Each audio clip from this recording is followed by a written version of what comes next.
हिमाचल में कर्मचारियों को कब मिलने वाली है अच्छी खबर। नमस्कार, आप देख रहे हैं दिव्य हिमाचल टीवी और मैं हूं आपके साथ पल्लवी शर्मा।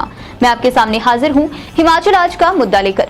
हिमाचल में कर्मचारी राजनीति की बात करें तो क्रिकेट की तर्ज पर आखिरी ओवर वाला खेल चल रहा है। पुरानी पेंशन पर एनपीएस कर्मचारियों ने नाहन में बिल्कुल स्पष्ट कर दिया कि वे इससे कम और कुछ भी नहीं चाहते। वहीं सरकार का मसले पर नर्म रुख देखकर कांग्रेस भी सांस रोककर पूरी कदमताल पर निगाहें जताए है।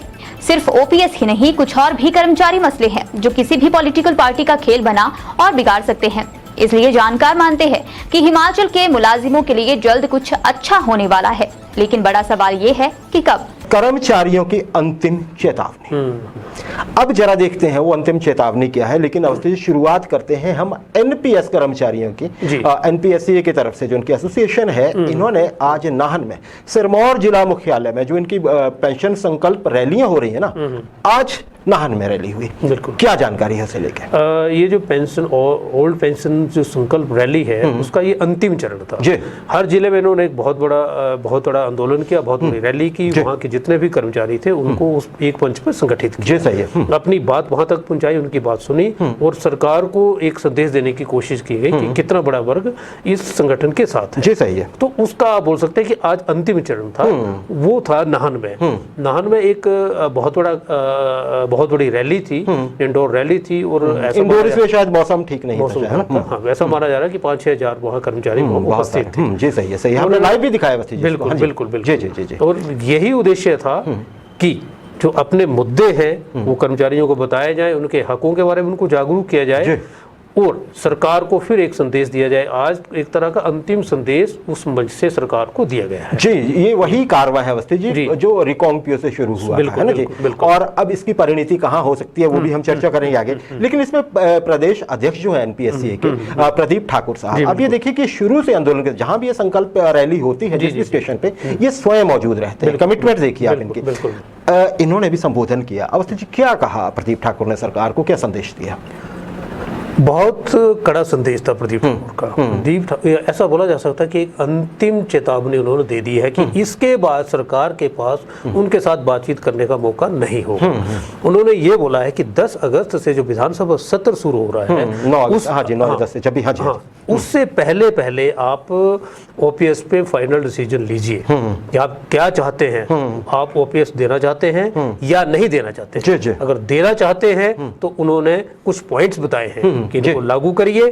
अगर आप लागू कर देते हैं तो हम अपना आंदोलन स्थगित करेंगे, अन्यथा विधानसभा का घेराव करेंगे। और इस बार पिछली बार की तरह नहीं होगा। इस बार का आंदोलन पिछली बार से कहीं बड़ा होगा, जिसमें परिवार के सदस्य होंगे, उनके बच्चे होंगे, बुजुर्ग होंगे, माताएं बहनें सब जाएंगी। वहाँ बल प्रयोग वाली स्थितियां नहीं बच पाएंगी। हाँ बिल्कुल। अवस्थी जी, क्या कुछ पॉइंट रखे उन्होंने? कुछ जो महत्वपूर्ण बात थी वो तो यही थी कि सरकार बातचीत तो कर रही है, लेकिन बातचीत का जो मतलब आप बोल सकते हैं कि जो क्रक्स है वो इतना सॉलिड नहीं है जिसको ये माना जाए। धीरे-धीरे हो रहा है, वो जल्दी चाहते हैं और एक अंतिम फैसला। उन्होंने ये बोला है कि अगर सरकार की मंशा साफ है, अगर वो चाहते हैं कि ओपीएस दी जाएगी, तो सरकार ये जो अभी एनपीएस में जो कंट्रीब्यूशन कर्मचारियों के लेती है ये अपना करती है। 10% कर्मचारी का और 14% सरकार डालती है। उसको तुरंत बंद करें। इसी महीने से बंद करें। एक संदेश जाएगा कि सरकार ओपीएस लागू करना चाहती है। अगर इस कंट्रीब्यूशन को सरकार इसी महीने से बंद कर देती है तो आंदोलन स्थगित हो जाएगा। अन्यथा विधानसभा ये माना जाएगा कि सरकार नहीं देना चाहती ओपीएस। हाँ, शायद 8 अगस्त तक की बात कही है। बिल्कुल, और 13 तारीख वो डेट फाइनल हुई है। इसमें एक और चीज है, इसमें घनश्याम शर्मा पूर्व कर्मचारी नेता और वर्तमान में कर्मचारी कल्याण संघ के जो ये है इसके उपाध्यक्ष है ना, बड़े कैलिबर वाले नेता माने जाते हैं। अब देखिए, धूमल सरकार ने भी पिछली बार बिल्कुल अंतिम समय में उनको एक तरह से उनके सहारे कर्मचारियों को साधने की कोशिश की थी। थोड़े से देर हो गई थी शायद। इस मर्तबा भी बहुत कम समय है उनके पास काम करने का। क्या लगता है कि क्या उसमें कुछ कर पाएंगे? समय कम है और कर्मचारी, खासकर अगर आप ये कहें कि एनपीएस कर्मचारी जो है उनका तो स्टैंड बहुत टफ है और सीधा और स्पष्ट है। क्या लगता है आपको घनश्याम शर्मा के नजरिए? देखिए, घनश्याम शर्मा कर्मचारी नेता होने के साथ साथ भाजपा के एक बहुत सक्रिय कार्यकर्ता है। पिछली सरकार में जैसे आपने उल्लेख किया कि वो कर्मचारी पेंशनर कल्याण बोर्ड के उपाध्यक्ष रहे थे।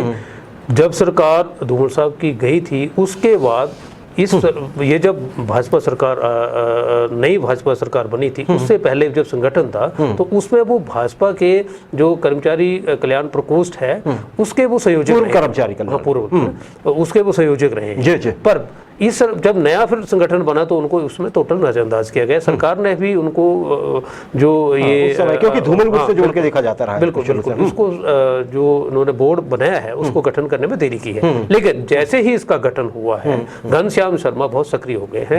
जैसे ही उन्होंने शिमला पहुंचे हैं गठन के बाद, तो 3 दिन तक उन्होंने दिन रात वहाँ कर्मचारी नेताओं से मुलाकातें की हैं, लंबी लंबी बैठकें हुई हैं। सही है। और सबसे बड़ी जो बैठक थी, जो जिसको ये माना जा रहा था कि वो बहुत बड़ी उपलब्धि है, क्योंकि सरकार के साथ सीधी बातचीत जो एनपीएस जो कर्मचारी उनकी नहीं, बिल्कुल टकराव की स्थिति थी। 3 मार्च में जो वहाँ हुआ था कर्मचारी और सरकार के बीच शिमला में, पहली बार घनश्याम शर्मा जी के आने के बाद ऐसा लग रहा था कि कर्मचारी और सरकार के बीच में पुल बन रहा है। 3 दिन तक घनश्याम शर्मा जी रहे, एनपीएस जो है उनके साथ उनकी मीटिंग्स हुई हैं, पेंशनर्स के साथ मीटिंग हुई है, विभिन्न जो दूसरे कर्मचारी हैं, जो 6 पे कमीशन है उससे जुड़े हुए जो ऐसे लोग हैं जिनकी अभी तक डिमांड्स पूरी नहीं हुई हैं, उनके साथ बैठकें हुई हैं। और घनश्याम शर्मा जी भी आश्वस्त हैं कि उन्होंने कर्मचारियों की बातें भी सुनी हैं, सरकार का पक्ष भी रखा है, और दोनों के जो सॉल्यूशन है उनको सरकार तक पहुंचाया कि क्या समाधान इन दोनों वर्गों के साथ हो सकता है। आश्वस्त है, देखते हैं आने वाले दिनों में। अब देखना तो ये होगा कि सरकार की तरफ से पक्ष देखिए कदम क्या उठाया जाता है, क्योंकि कर्मचारी जहां तक एनपीएस है जो सबसे बड़ा एक इस समय संगठन है जो एक तरह से सरकार से अपना हक मांग रहा है, वो एनपीएस कर्मचारी है। 1.25 लाख से अधिक कर्मचारी हैं, परिवार परिजनों को मिला लीजिए, रिश्तेदारों को मिला लीजिए, लाखों में वोट होते हैं। अच्छा बस चलिए देखते हैं, हम एनपीएस को और इस आंदोलन को शुरू से फॉलो करते रहे हैं, अपने दर्शकों को जानकारी देते हैं, आगे भी देंगे। हिमाचल प्रदेश सरकार देखिए बेरोजगारों के लिए एक अच्छी खबर है, नौकरियों के लिए तो बड़े प्रेशर है सरकार के, शायद निकलेंगे भी, लेकिन एक और फैसला हुआ है अवस्थी जी कि 389 पंचायत सचिव जो है वो सरकार भरने जा रही है। क्या समझते हैं आप, बेरोजगारों के लिए कैसा मौका है ये? आपने बोला कि बेरोजगारों के लिए कुछ अच्छा अवसर है।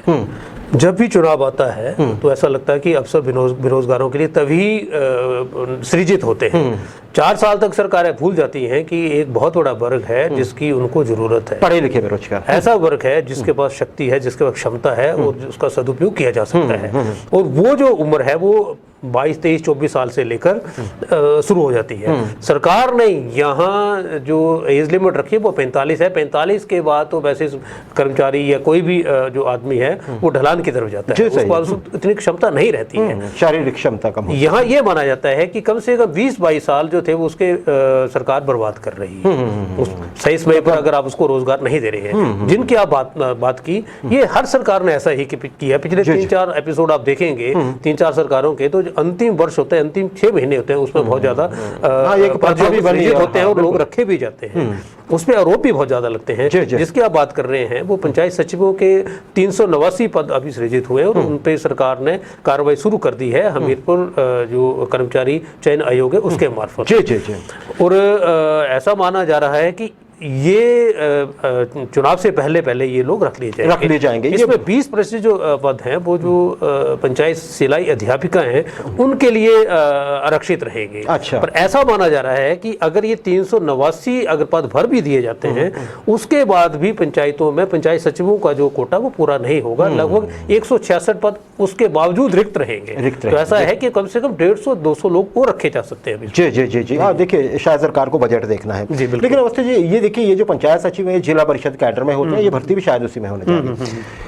अब देखिए ये जो जिला परिषद कैडर के कर्मचारी अवस्थी पीछे संघर्ष पे भी रहे, इन्होंने आप देखिए आंदोलन किया, बहुत कुछ किया, सरकार ने फिर मनाया कि देखिए हम आपके बारे में कुछ सोच रहे हैं। अभी भी इनकी वो जो विभाग में इनको सम्मिलित करने की बात है, मर्जर की बात है, वो अभी पूरी नहीं कर पाई है सरकार। शायद इसलिए भी क्योंकि ये सेंटर पूल से पैसा आता है इसमें, तो है ना जी, तो R&P रूल्स चेंज भी होने हैं। क्या कहेंगे इस बारे में, क्या है ना जी? देखिए जो पंचायत सचिव हैं या जो जिला परिषद जो कैडर के कर्मचारी हैं, दोनों थोड़े डिफरेंट इश्यूज हैं। जो जिला परिषद का जो जिनका आप बात कर रहे हैं कैडर जो है वो बिल्कुल वो जो फंड है वो केंद्र सरकार देती है और उसके अधीन ही उनकी वो नियुक्तियां हुई हैं।